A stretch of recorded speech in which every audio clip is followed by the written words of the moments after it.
So welcome everybody to the virtual seminar in economic theory. Today we are happy to have Yeon-Koo Che from Columbia University, who will present the paper Optimal Queue Design. It's a joint work with Olivier Tercieux, who is also here with us. We're also pleased to have with us our guest panelists, Laura Doval and Chiara Margaria.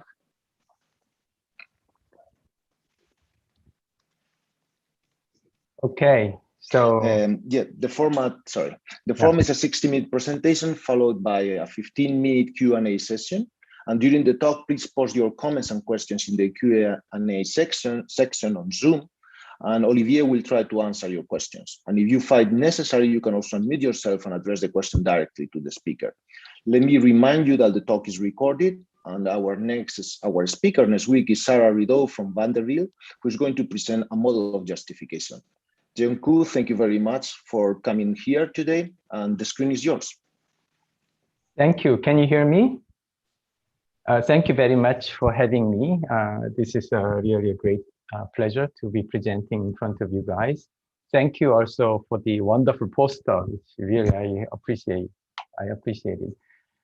And also let me thank the panelists, Chiara and Laura, for being here and discuss the paper with us.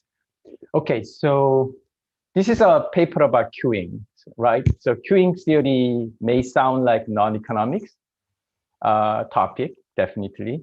So maybe a tiny bit off-putting in that sense, but it's very much an economic topic. So why should we be interested? Why should the economists be interested in queuing? Well, because queuing, in my mind, is one of the most common ways of allocating resources. Maybe according to some measure as common as the price mechanism, right?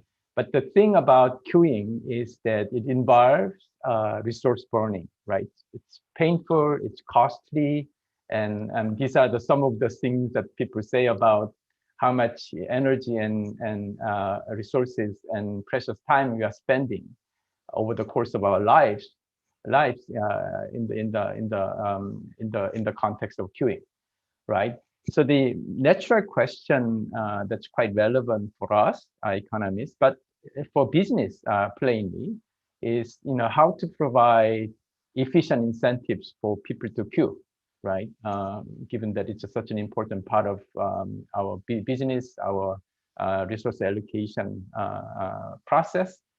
So, I mean, if you sort of think about the typical queuing situation, just like a call center, customer call center, I mean, you can immediately see that there are a number of levers that the manager or designer of the such a queuing system have at their disposal. They can choose whom to allow to enter into the queue.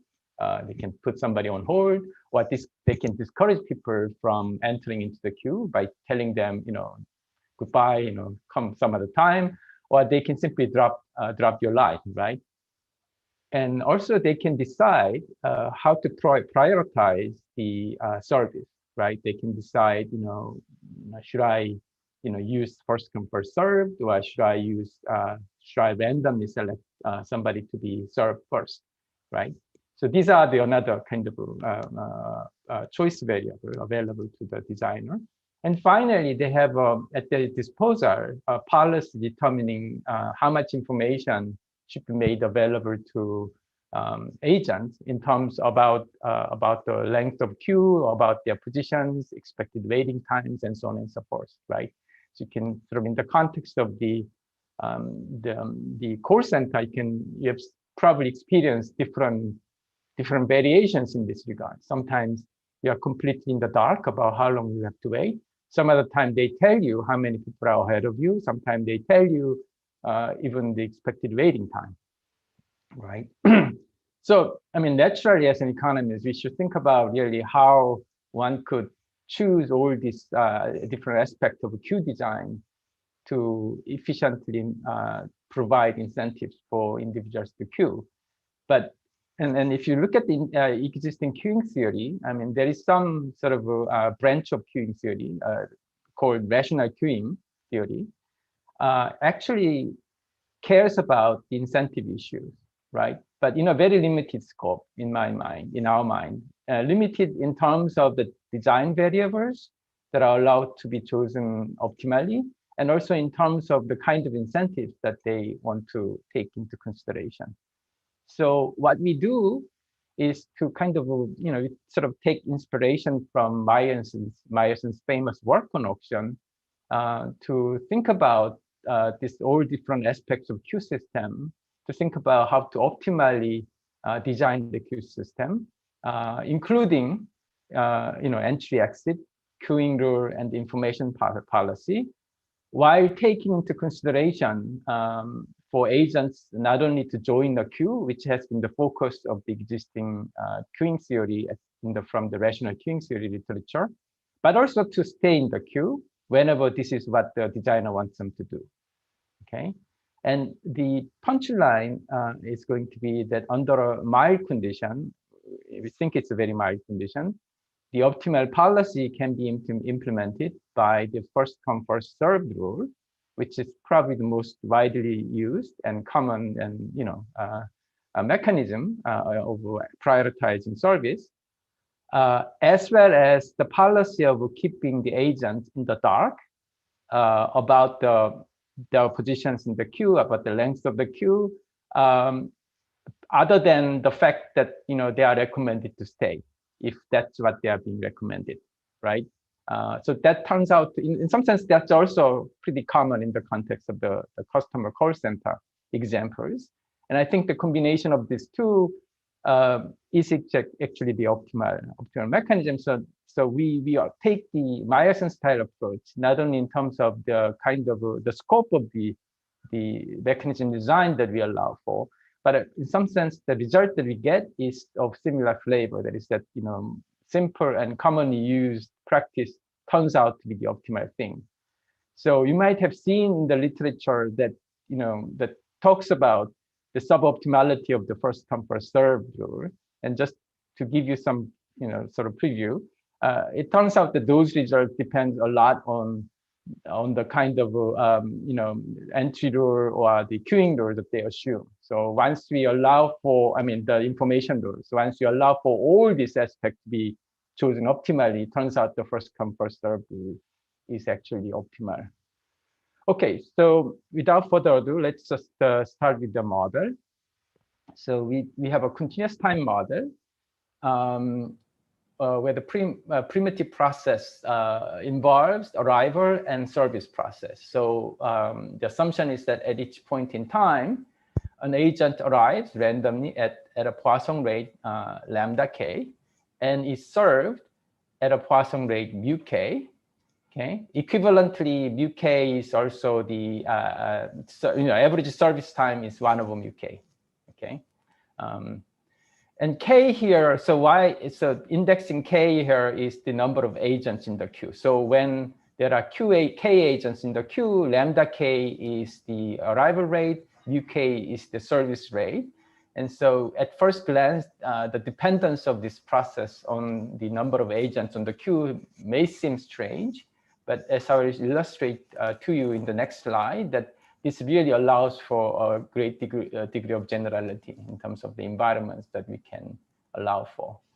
Okay, so what we assume about the nature of the dependence? Well, the only assumption that we make is what we call regularity, which basically means that mu k is non-decreasing.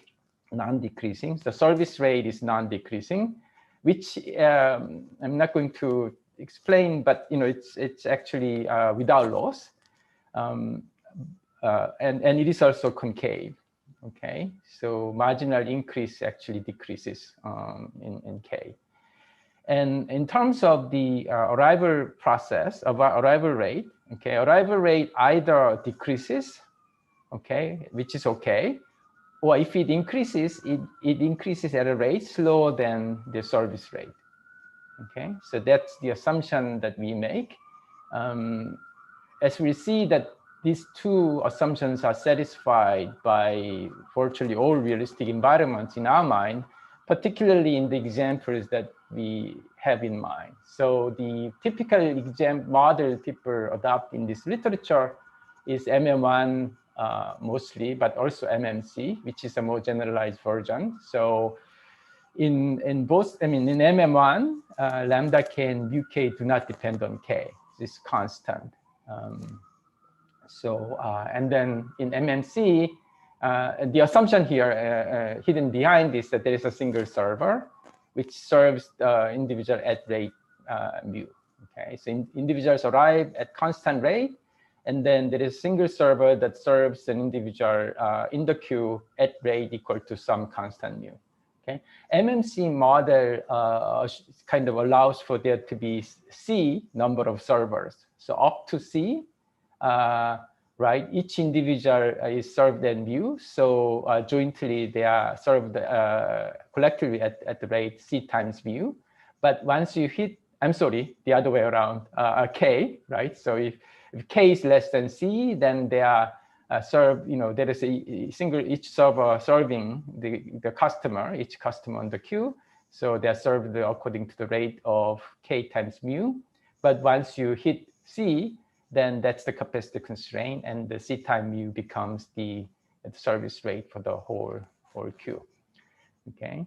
And furthermore, we can also accommodate this recent model of dynamic matching with stochastic compatibility. So here we imagine that an agent arrives according to some rate, and then each agent, when compatible with an agent already in the queue, and the compatibility is given by some probability piece or theta. So each agent is compatible with another one with probability theta.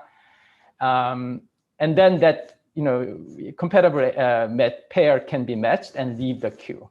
So the effective arrival rate into the queue, because those who are matched leave the queue and they don't join the queue, right? So the effective arrival rate is effectively the arrival rate multiplied by the probability of the arriving agent not being compatible with anybody in the queue, which obviously must depend on K, right? And likewise, the effective exit rate, we are now thinking about the agent already in the queue. What's the rate at which that guy leaves? Well, it's the arrival rate multiplied by the probability that somebody in the queue being compatible with the arriving agent, which also depends on K. So you can do the math, and you can easily convince yourself that the regularity condition holds here as well. Okay. So what about the, yes? Can I ask you like something very simple, which is, do you think, given that you can accommodate the stochastic compatibility, do you think there's hope to have a model where both sides arrive and then this condition on the mu k, which will be now something about the arrival rate on the other side, show up as like as part of the optimum? Yeah, so I think that maybe we can discuss this at leisure more fully after the talk. Okay. But we have thought about that issue, and the question is if I remember everything that we thought about. Probably not, but I think at least we think that the models that we have seen so far in the literature that have this kind of feature, I think that maybe the paper by Sang-Mok and his co-authors, Sang-Mok Lee and his co-authors, I think there is an extent to which that our model applies to their model. So the exact extent I may not be able to remember fully, but I have to think about it, or more idea. I mean, maybe Olivier has a better also memory of that. So let's talk about it later. Okay. So in terms of preferences, we are taking the standard matching model, standard queuing model, namely the model with homogeneous preferences for agents with linear weighting cost. Okay, there is a reason why we use the linear weighting cost. I think beyond the convenience, that's probably behind the reason why the standard model uses this. But again, this is a private topic to be discussed after the talk. So this is standard model in the queuing models, where the agent's preference is given by V times CT, where T is the time spent on the system, including the service time, if you will. So the interpretation is that each agent collects a surplus V for being served from service when it gets served, and incurs the unit cost C per unit time that spends in waiting. Okay, and the outside option is 0. Okay, so individual will have incentive to wait if we expect the surplus to be non-negative. Okay, and we have a firm which collects a positive payoff for each agent served. Okay, which is simply a stand-in for capturing the idea that the firm's objective is basically to have more and more agents in the queue. I mean, its objective is to minimize the idle time of the queuing system, which is exactly the practical issue facing most of the businesses doing some sort of queuing management.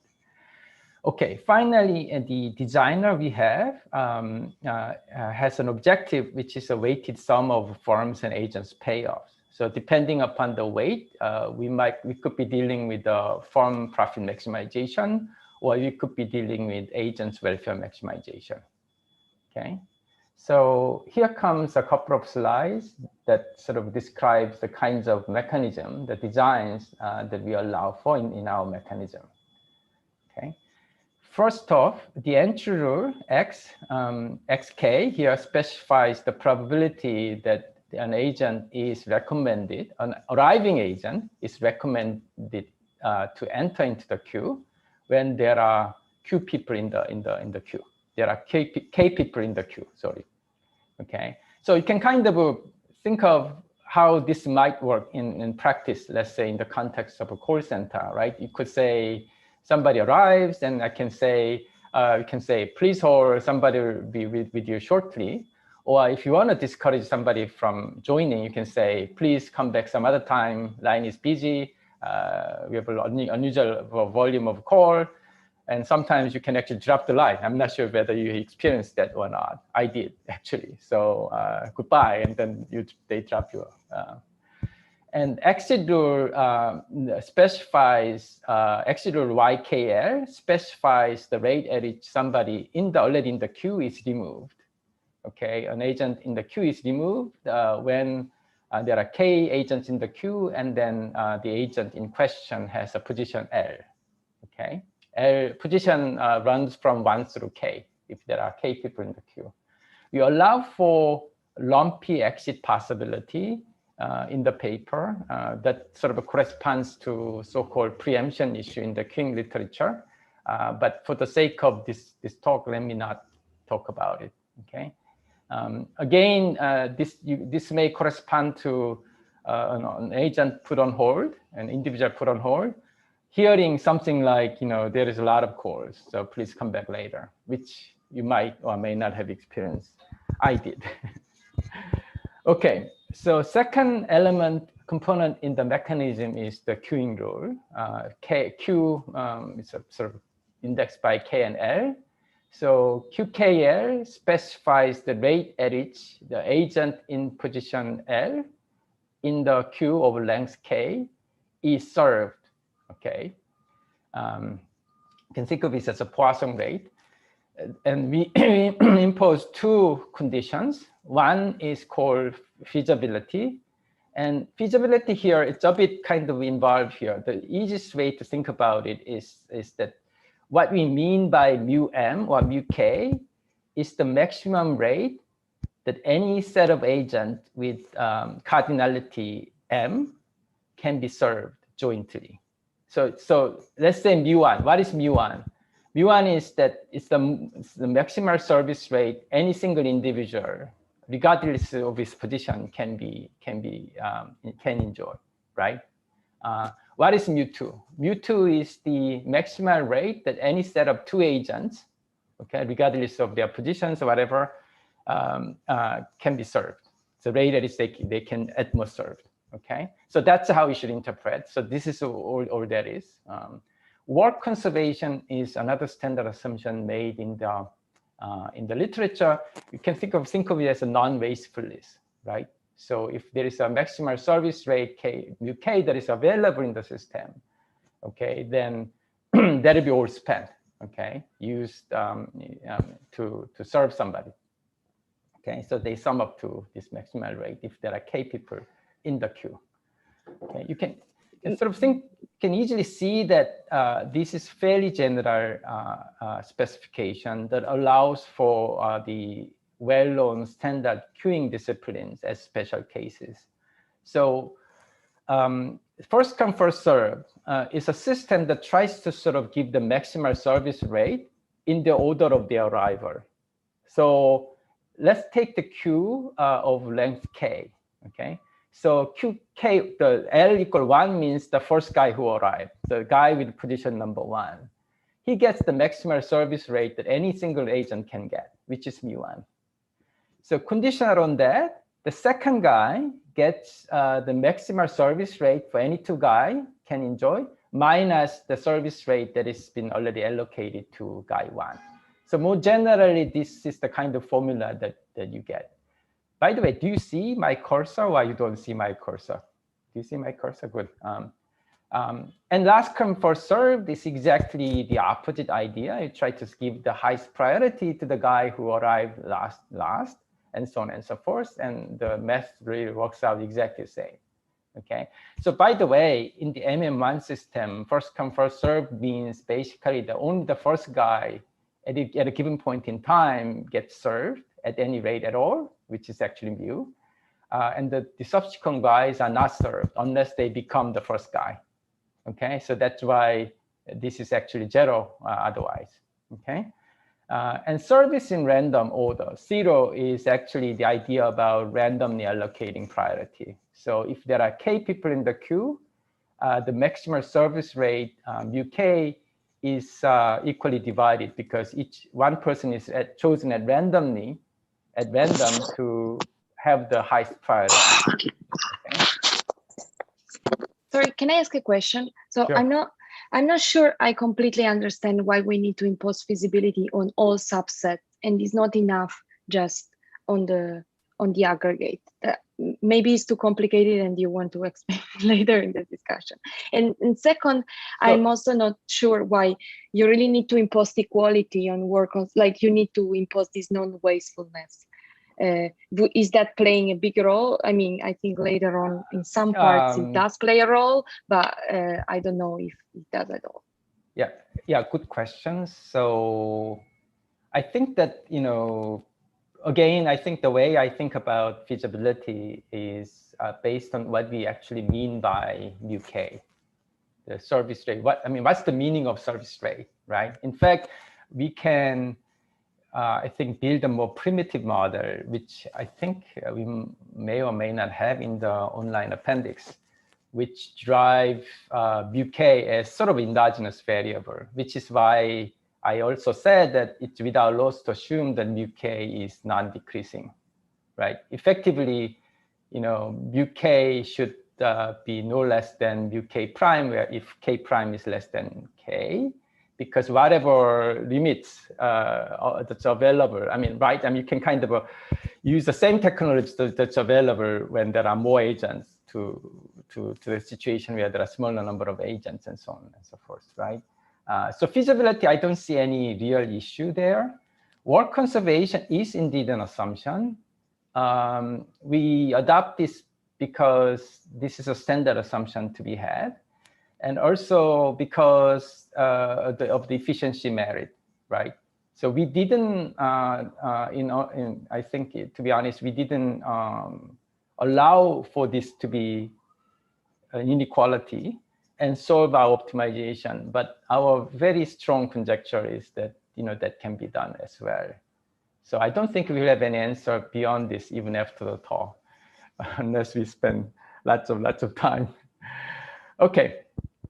So this is the last component, right? Information rule indexed by T, where T is the time spent on a queue, right? It's not a calendar time, right? So for each individual, so everything is Markovian, by the way. So IT basically specifies the information that agent gets for each time T that he or she spent on the queue. Okay, what information about what? Information about possibly the queue length and her current position, right? Or expected waiting time, anything you can imagine. Okay. Now, I'm not being too mathematical in describing this because, I mean, I don't think it's necessary to do so. But I mean, it suffices at this point to say that we allow for full information, which will mean basically that I can, at each point in time, I'm allowed to see how many people are in the queue, right? I know the queuing rule, right? That's announced. And what my position is, right? So that's full information. No information can be really no information, obviously. But I think here, no information we mean is no information beyond recommendations. So they may be told something, maybe to join the queue or stay in the queue, given whatever signal that they get. I mean, given these two signals, I guess, they don't know anything about it. They know the queuing rule. Okay, they know the recommendation and they are allowed to make inference based on these recommendations about the queue. But beyond that, they may not get any further information. And you can think of there being a lot of other possibilities in between, right? You could be given some estimated waiting time. You could be given some imperfect signal about the queue positions and so on and so forth. So what do we do? So if you fix the entry and exit rule then the primitive process will induce a Markov chain on the system, namely the Markov chain on the length Q of the length Q, right, of the queue. Okay, which has a well-defined invariant distribution, invariant measure. And what we do is to focus on the system that has reached already an invariant measure. Alternatively, you can think of this as us looking at the time average and then think about the lim-inf, right? But I mean, just easiest to think of this as us focusing on the system when it has already reached the invariant distribution. And what we do is to maximize the designer's objective, which I alluded to already, which is sort of weighted sum of welfare of agents and firm profit, evaluated at the invariant distribution. And we maximize that subject to the constraints that the agents have incentive to join and stay whenever necessary. Okay, so this is roughly what we do. Okay, now this is the first time I talk about incentives, and you might wonder why incentive constraint. Okay, the assumption that we make here is that in our model, agents can be removed from the queue, or they may be denied entry in the queue. When they arrive, they can be told not to join. Okay, but they may not be they cannot be coerced into joining the queue or staying in the queue against their will. So incentives must be provided for them to do so if that's what the designer wants them to do. Okay, so that's the nature of incentive problem. Okay. Here is a list of papers that are relevant. I think that I have already spent 30 minutes, so let me not go on that, except to say that the current work is distinguished by the generality of the primitive Markov process and design objective, and also by the comprehensiveness of the mechanism design approach. So generality of the primitive Markov process basically means that we have this dependence of the process on K, which captures a lot of different scenarios. Comprehensiveness of the design means all these variables that we allow to be chosen optimally. And finally, the consideration of dynamic incentive issues, which in my mind, as far as we can tell, are neglected in the literature, at least in the context of queue design. Okay, they talk about the incentive for abandoning queue as a positive theory, right? But nobody in my mind has really honestly thought about choosing optimal mechanism, taking into consideration agents' dynamic incentives with respect to staying in queue. So let's just begin with the analysis, unless we have a question. Okay, so like I said, this is a bit more still verbal, a bit more detailed way of presenting the problem that we are interested in solving. So designer's problem is to choose all these design variables, entry, exit, queuing rule information to maximize the flow design objective evaluated at P, which we want to be invariant measure. So we need a condition that makes sure that P is the invariant measure, i.e. satisfies the balance equation that will come. And then we provide incentive for agents to join and stay whenever recommended, which we are not going to say anything more mathematically because it's complicating. But here is the objective, okay? So take pk, let's assume p is the invariant distribution.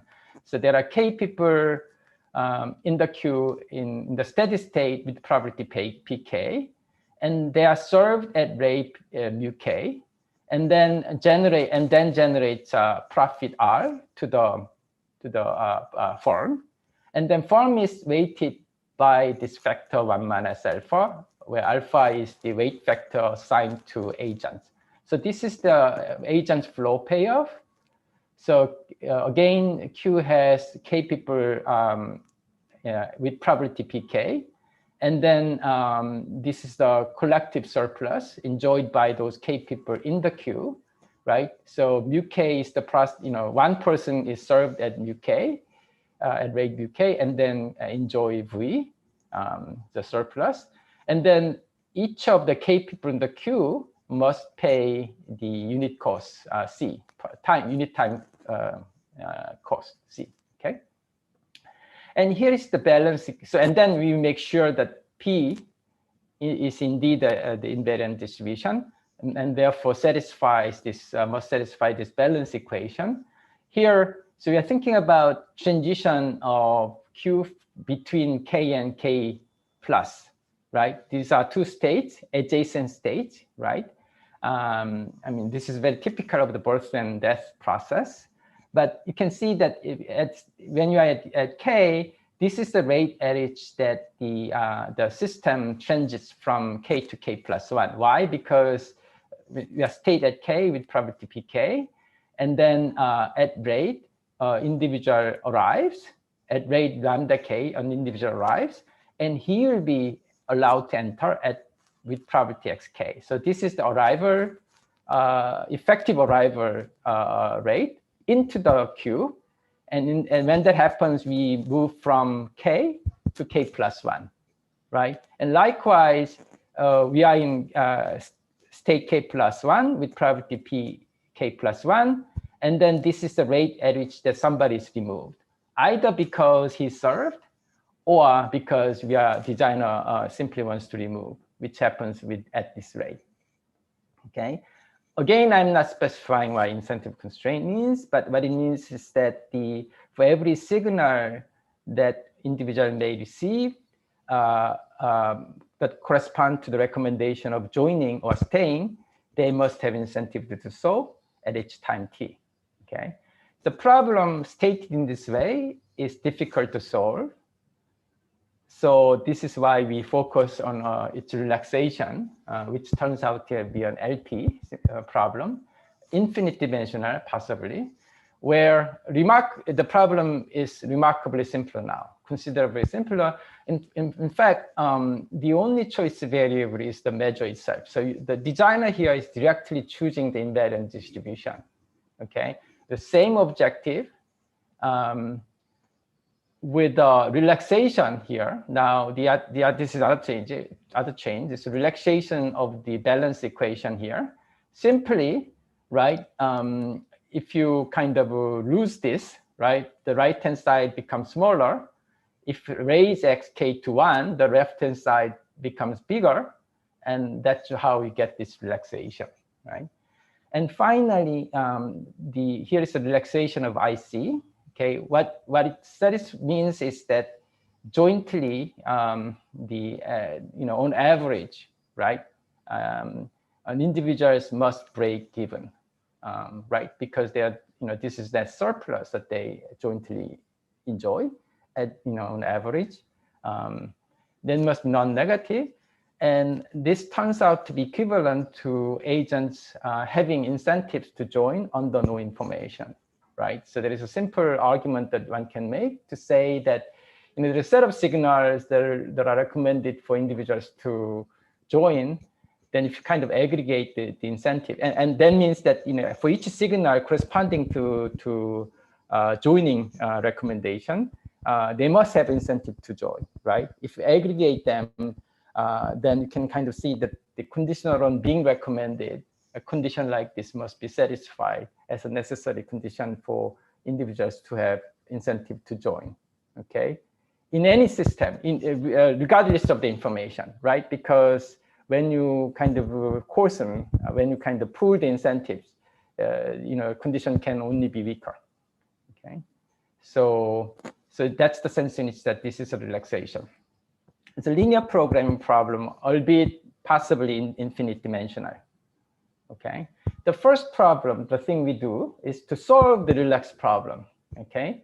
And what we show here is that if you assume mu to be regular, which means that mu is non-decreasing and concave, the first part of the regularity condition, then the optimal solution to this relaxed problem has a very simple structure, cutoff structure. And what it means is that there is some maximal Q size or Q length such that whenever the current length of Q is less than K star, you're going to allow the agent to enter into the Q. And then after this K star is reached, this size length K star is reached, then we're going to stop allowing individuals from entering into the Q. Note that at the boundary, there might be some rationing. Right? You may flip a coin and then decide whether to allow somebody to enter or not, which is still consistent with the optimality. Okay, and what it shows is that there is no need for removing agents essentially to attain the optimal value in the relaxed problem. Meaning that what you can do is you can simply allow agents to enter. And then once an agent enters, then he will be recommended to stay until he or she is served fully, right? So that's the implication. I guess that one can try to give some intuition about it, but let me, in the interest of time, move on to more interesting results. So now that we know what the optimal solution of the relaxed problem looks like, the big question is whether that the value of the relaxed problem can be obtained in the original problem, which is what we really care about, okay? The answer to that question is that the answer is yes, we can do this. We can obtain the value of the relaxed program. If you assume that the primitive process is regular, meaning that mu and lambda satisfy these two-part assumption that we made.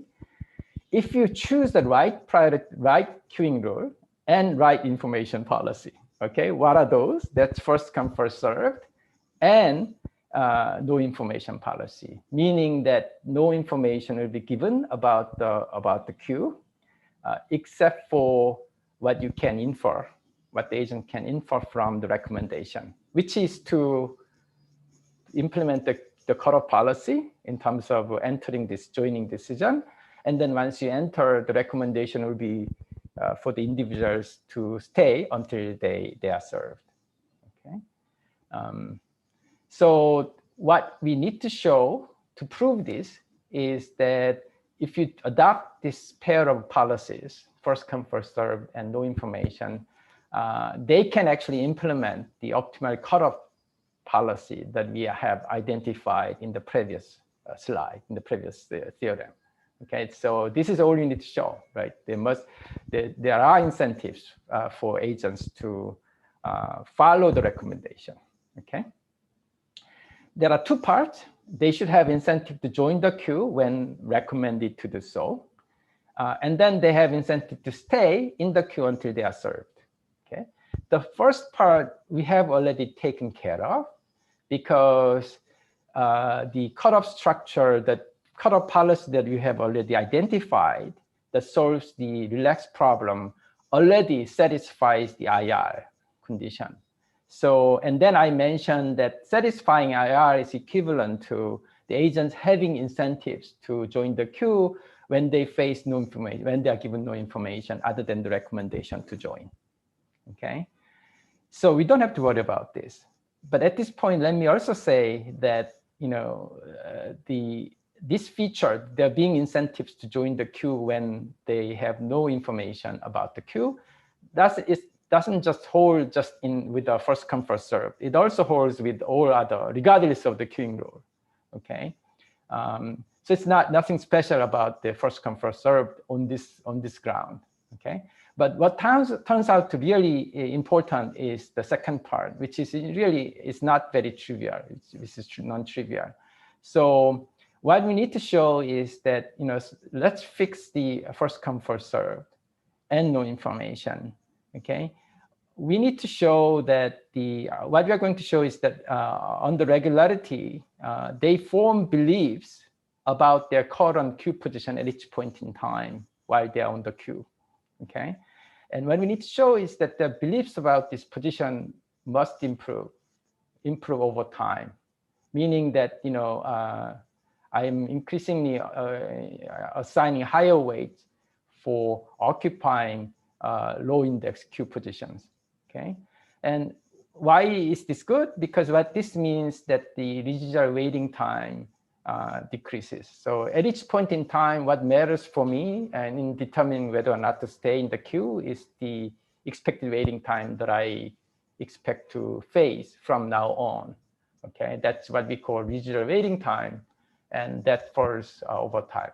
Okay, that's implied by having, loosely speaking, more improved position, progressively improving beliefs about your queue position. Okay, so here's an intuition about that. So think about you being in the queue. Okay, time progresses without you being served.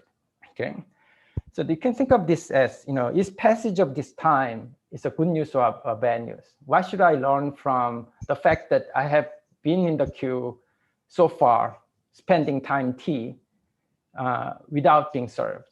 Okay, on the one hand, conditional on whatever belief that I assign to the initial queue position, there is one thing really good going for first come first served, right?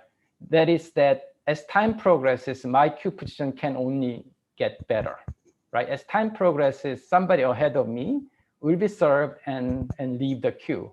In each case, my position will improve. And the waiting time depends on the queue position. The shorter it is if I had a better queue position. Okay.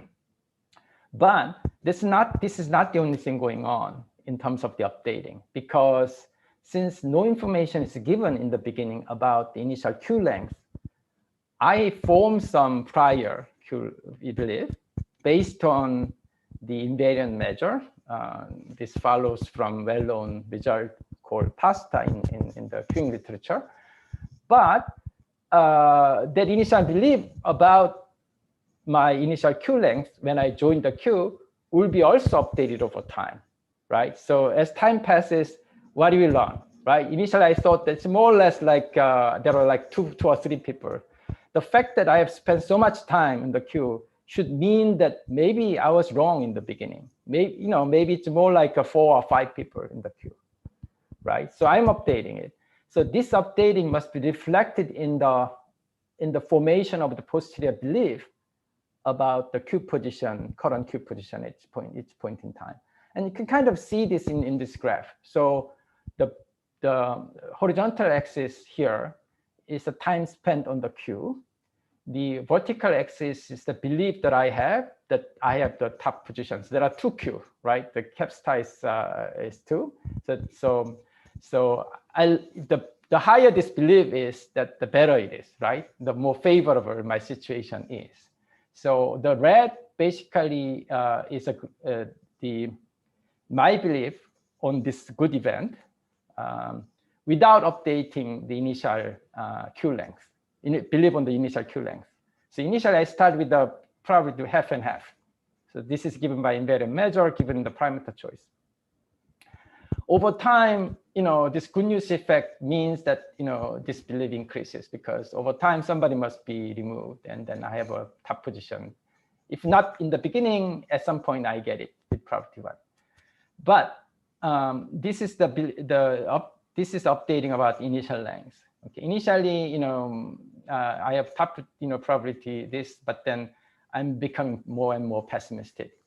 So putting these two together, turns out that this is the correct posterior belief, and essentially the proof ends up showing that the good news effect dominates, so that we have a graph that looks like this.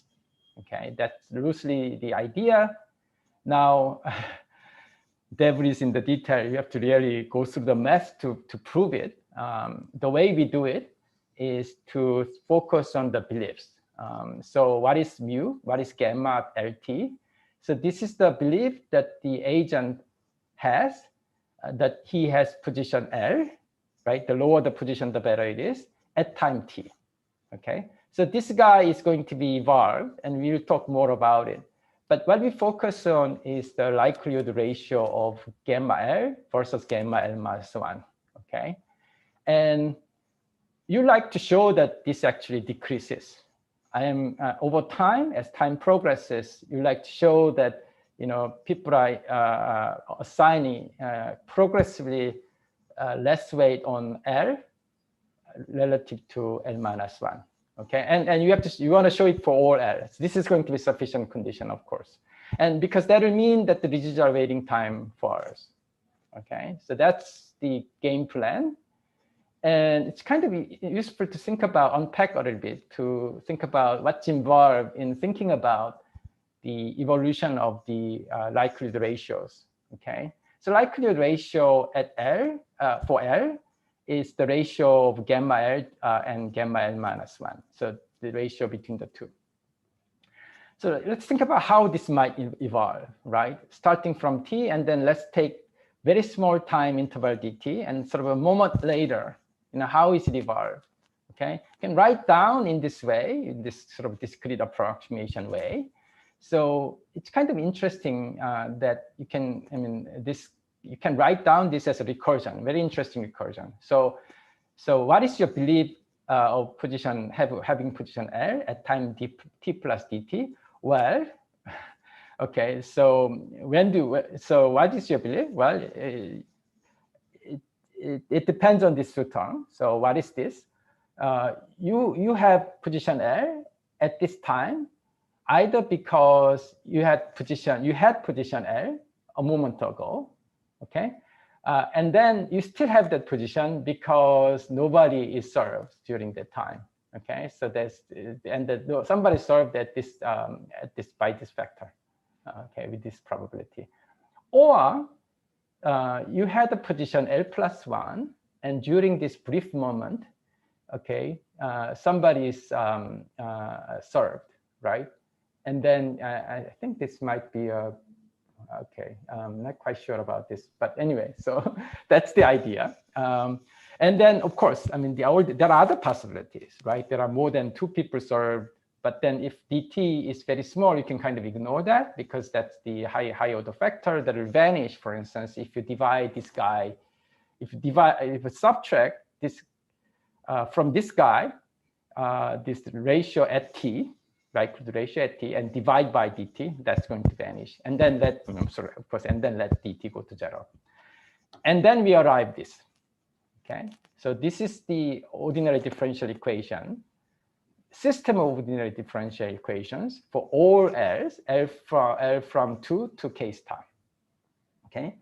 You can see that these two terms comes from the difference between these two guys. The difference here comes from the difference between these two guys. You see that's still ambiguous, right?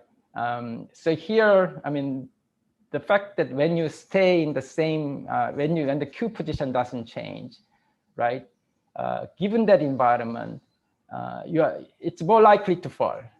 The ratio is more likely to fall because there is more attrition when there is a higher queue than the longer queue than smaller queue, and that's captured by this. So that's good news because we want the sign of this to be negative or non-positive. Okay, but this guy, it's still unclear. It's sort of potentially opposite force. Okay, so by looking at the evolution itself, we cannot arrive at the conclusion that the likelihood ratio will fall. Okay, so what it shows is the initial belief itself matters. We start from the initial beliefs and initial likelihood ratio, and then it should keep track the dynamic system from then on. Okay, so initial beliefs are determined by the invariant measure, and then once you plug in the invariant measure, you arrive at this condition. This expression, and what it shows is that given the regularity condition, remember the regularity condition, the second part says that lambda either decreases, or if it increases at a rate slower than mu increases, which basically means that the right-hand side is negative or non-positive. Okay, so at time 0, the moment that you arrive at the queue and join the queue, your belief gets better, right? Likelihood ratio at that moment falls. Okay? And the next is, it's more sort of a tedious analysis, but it basically managed to prove that the system is so-called cooperative in the sense that the sign persists over time. So once it's right, then it continues to be right, meaning that your likelihood ratios fall over time. Okay. So let me move on to the last segment because I'm kind of running out of time. So in principle, so what we have shown so far is that under the regularity condition, which we view as very mild, the combination of first come first serve queuing discipline along with and this policy of keeping agents in the dark about the queue is optimal. Okay, it can implement and attain the value of the relaxed problem. Okay, and so therefore it solves the original problem P that we set out. Doesn't preclude, however, the possibility that maybe some other queuing rule or information policy, for that matter, that can also implement the optimal value. Okay. Nevertheless, what we're able to show in fact is that the combination that we identify is uniquely optimal in the maximal domain sense, meaning the following. So pick any queuing rule that differs from first come first served rule. Okay, there is some care in defining what it means for queuing rule to differ. I mean, not talk about it, but if you happen to pick any queuing rule that differs from first come first served rule, then I can come up with a queuing environment in terms of the values of the parameters like lambda, mu, v, and c, such that under that queuing environment, this rule that we chose to be different from first come first served can't implement the optimum policy regardless of their information policy. And in fact, the environment that we pick turns out to be as garden variety as it can get. It's MM1 with k star equal 2. I mean, the parameters chosen to maintain k star equal to 2. So here is a kind of illustration of what happens with the other standard queuing disciplines, right? So we pick the parameters very carefully. It's important because what we say is that there exists such an environment. We are not saying that this other rule can never be optimal. They can be, okay? All we are saying is if we can find the circumstance in which that they are not very good. At least they are worse than first come first served rule. Okay. So here again, the horizontal axis, we have time spent on the queue. The vertical axis, what we plot is the remaining residual waiting time okay, after spending each point in time. So we have red corresponding to first come, first served rule. Okay, the fact that it's declining is consistent with theorem 2. Okay, your belief gets improved over time, so expected waiting time goes up. So the initial expected waiting time, you can kind of choose to be very close to the level that makes IR binding. So that's the trick that we use, right? So the environment that we have in mind is one where the incentive to join without information is almost binding, okay?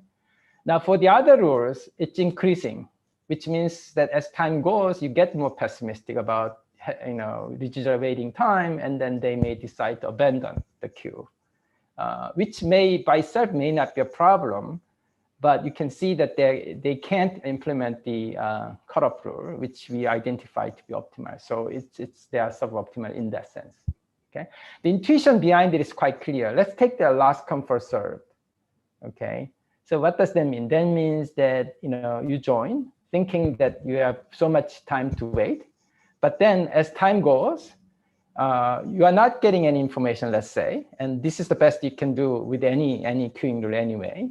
Suppose you are not given any information. You suspect, however, as time goes, that somebody will join.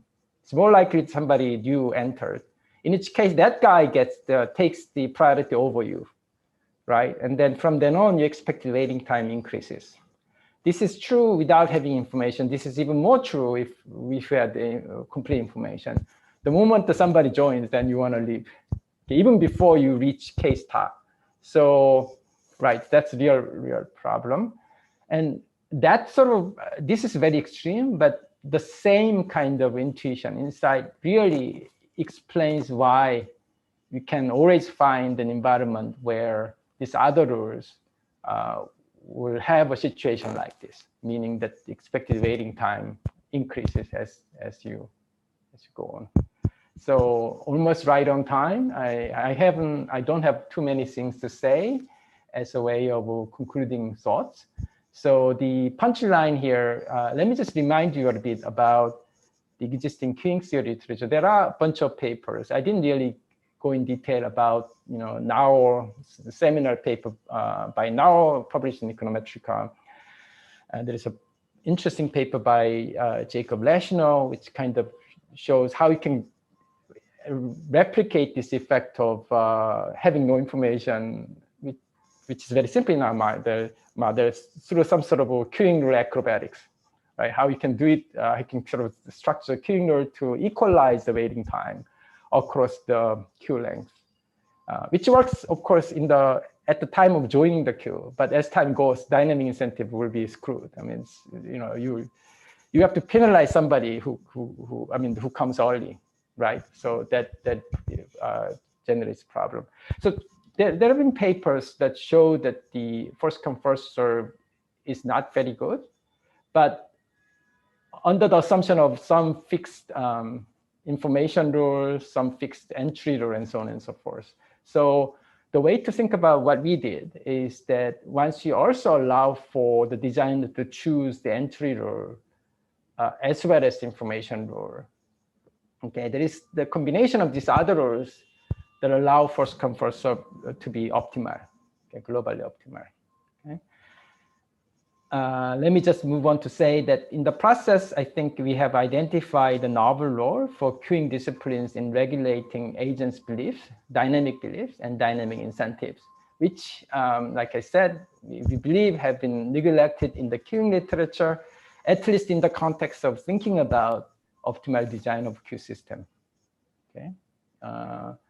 And then in the process, we kind of recovered or recognized a new virtue, if you will, of the first come first served rule in terms of its property to make the belief progressively favorable so that they have incentive to stay in the queue when asked to do so.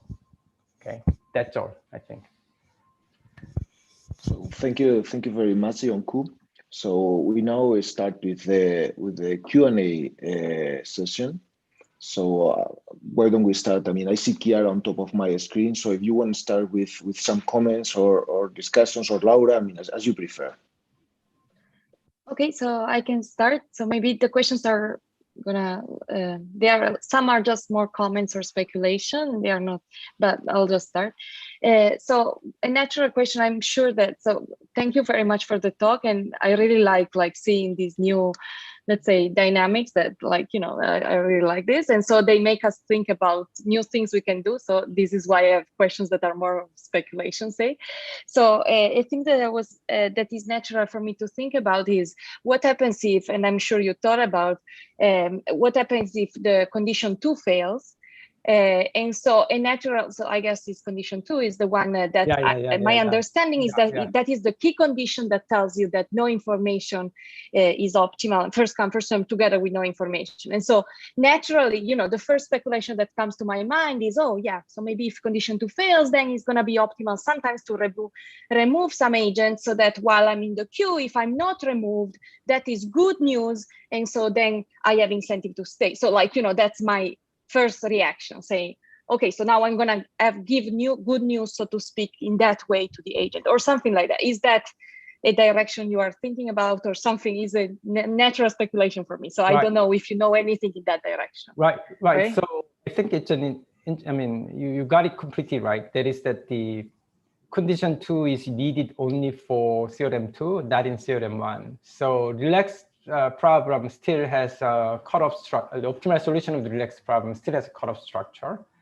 So the failure of the regularity would mean at least that you can find the situation of where regularity fails, and this combination of policies that we identify is not going to implement the optimal cutoff structure. Which doesn't mean that in all cases where regularity fails, this is true, because, you know, our method, it's a sufficient condition, because, I mean, we haven't been able to find a more precise way of thinking about this issue. And I suspect that this is a difficult route, okay? And actually, to be honest, about, I mean, your question is completely valid and interesting. We feel that the regularity condition is extremely mild. I mean, because if we could have just focused on MM1, people may not even raise this issue, right? In fact, I think that I mean, what we did, what's kind of valuable is that, you know, you can push these ideas, result far, you know, out, far beyond the standard setting people tend to be okay with, right? And then kind of we are getting close to identifying what really allows this result to work. And in the spirit of that, I think what you're saying makes a lot of sense. Although in terms of, you know, I said in the beginning, time is precious, right? In terms of allocating our research resources and energy, I think that there are more interesting questions, because we feel like, you know, the regularity condition is not where the most interest lies. I mean, I think there are a lot of people who may not be interested in that. And I don't think we are very interested in, I mean, we are kind of happy with the regularity condition. So I think that the more interesting direction, I think somebody will definitely talk about it, is to allow for heterogeneous types, and that the types that may be unobservable, right? And I think that our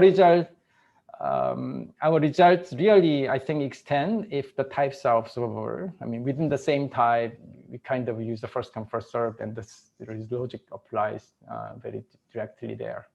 And there are some papers that sort of deal with heterogeneous preferences a bit, but not in the way that we will want. I think I like to say that, because I think that the heterogeneous preferences really introduces a lot of interesting issues. Even the allocation of service priority, right, must change. If somebody who has a higher waiting cost, you might want to serve that guy before the other guys, right? And then if you do that, then of course the incentive issues arises, okay? And so the problem is going to be much more difficult and challenging. And so far, I don't think we have seen anything that remotely addresses this issue. But our result, I think, you know, it's good to focus on the case that we have focused on, because, you know, it really clearly tells the sort of very modal, very standard model, for the model people have worked on, that this kind of striking result holds. And I think that in a sense, what we are doing is setting a benchmark, right? And if and this other, these other more realistic features will introduce change in an interesting way. That's the direction I like to go, actually.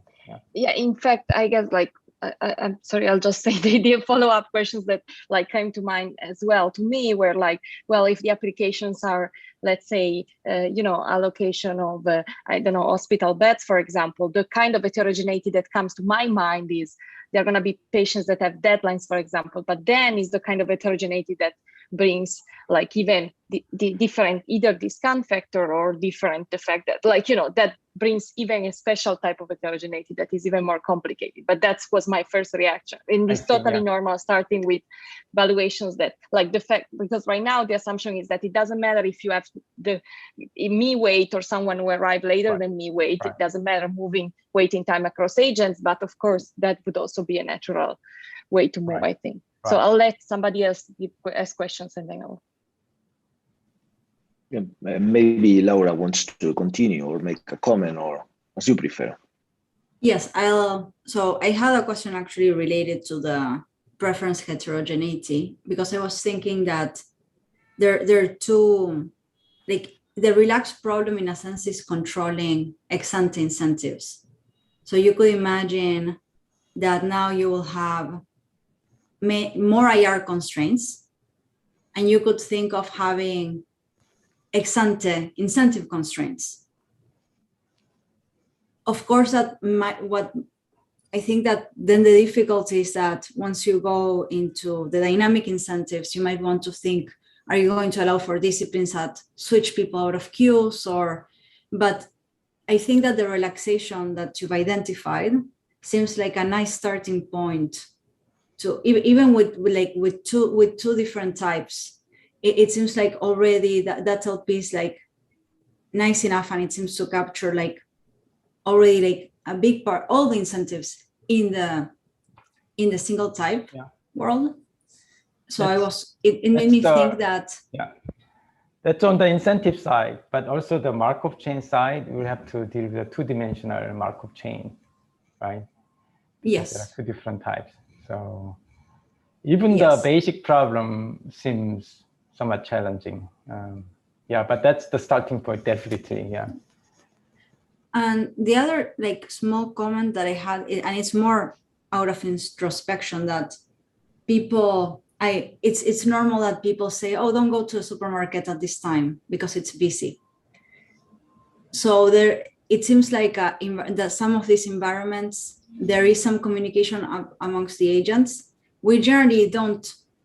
So I think this is a great benchmark, because in general, we make our mechanism designers control all aspects of the environment. But some of the applications of information design to mechanism design actually have to do with this possibility of an external, either communication amongst the agents or the agents going to an external market. So I thought, I wouldn't know how to do this, but it seems like you have a framework so general that there might be a way to accommodate some form of this, and maybe not. That's an interesting point.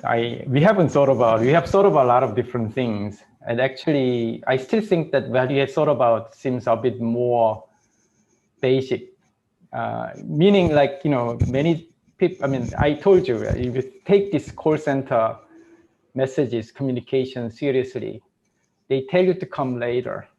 And indeed, I may come later, right? So this primitive process may not be so exogenous as we or other people in the queuing theory literature assume, right? So we did make some progress on this ground, at least, and we have to sort of deal with the fixed point issue because process has to be at the fixed point. But in terms of communication, there are many issues like that. I think it has to be put on the table, one of those things on the table. May I just build up a little bit on this idea of coming back later? So, okay, so my feeling, so there is just, so when you say, so you have this, okay, so a way of framing your result is saying that all the majority of papers that identify first come first serve as suboptimal do it because they don't think about information design. But my feeling is also a little bit that those papers also have a misalignment of interest in the form that the designer wants to keep agents outside of the queue, and there's no way of doing that. And agents it wants to prevent congestion, and agents just come into the queue. And so it can do that by doing a queue that is not first come first serve. But instead, you actually have the ability, your designer has the ability to just say, okay, just don't come. I'm just not allowing you to enter. Right. And then when you describe this idea of saying to the agent, come back later, actually then in your model, there's not this option. And if I think about applying your model, if like, you know, again, I'm sick, I go to the hospital and they say, no, I'm sorry, come back later. Actually, if I'm sick, I have like a pain. So that's not encapsulated in your model. So can we actually incorporate that somewhat and say, well, actually I have agents that I'm like, you know, there is a Poisson arrival, and if I'm not serving them, they are actually gonna stay there, and eventually I have to serve them somewhat. Like, you see what I mean? So yeah, so I don't so the hospital example, I mean, seems that, you know, you're talking about an individual who has very high need, and I mean, again, that's sort of I think it's an issue of there being different types of, you know, agents. Because you have a return for serving them, right? So, but and there is a cost for staying in the queue. But if instead I give up, then that's for free.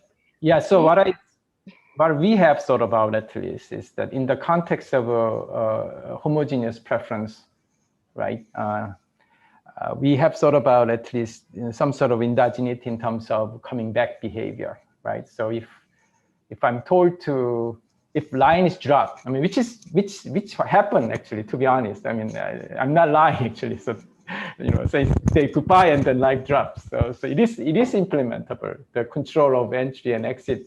I mean, in fact, I mean, to me actually, in a situation where you can actually control information, you got to have a control of entry and exit to a degree. I think that seems like a more blunt rule that's easier to use than information, which seems to be more finer control of the stuff. So I think that in the context of single preferences, homogeneous preferences, we thought a little bit about, you know, an agent who is told to return later, come back later, but at random, right? And some that sort of a Poisson rate, they come back, and so it kind of then have a sort of a system that need to be closed, and you get this fixed point argument. So I didn't think in terms of somehow agents getting around this you know, this outcome that the designer wants to implement, which is to prevent somebody from coming in, right? And I think that in many cases, if you're dealing with like a private entities, the desire is to maximize the queue length, right? So here, I mean, in our paper, it's welfare maximization. So the issue is that the congestion externality and therefore the issue is the excessive queue. From the business perspective, right? If you think about it, the full information equilibrium queue is too short, actually. You want to actually increase more beyond that, which is why you want to actually rely on no information, which allow you to equalize the queue length, equalize the expected waiting time, in a sense, you know, and then increase incentives. So the issue is actually insufficient incentive to queue. I think that's typically the issue that the business people face in general. So, you know, how do you do that? I mean, in terms of every aspect of a queue design, like, do you have a multiple queues or you have a single queue? You know, I mean, when you have even in physical queue, they make the queue round about, and facing, they throw in a lot of obstruction in order to create the lack of information, right? So in the beginning of a queue, you just don't have any idea about how long the queue is.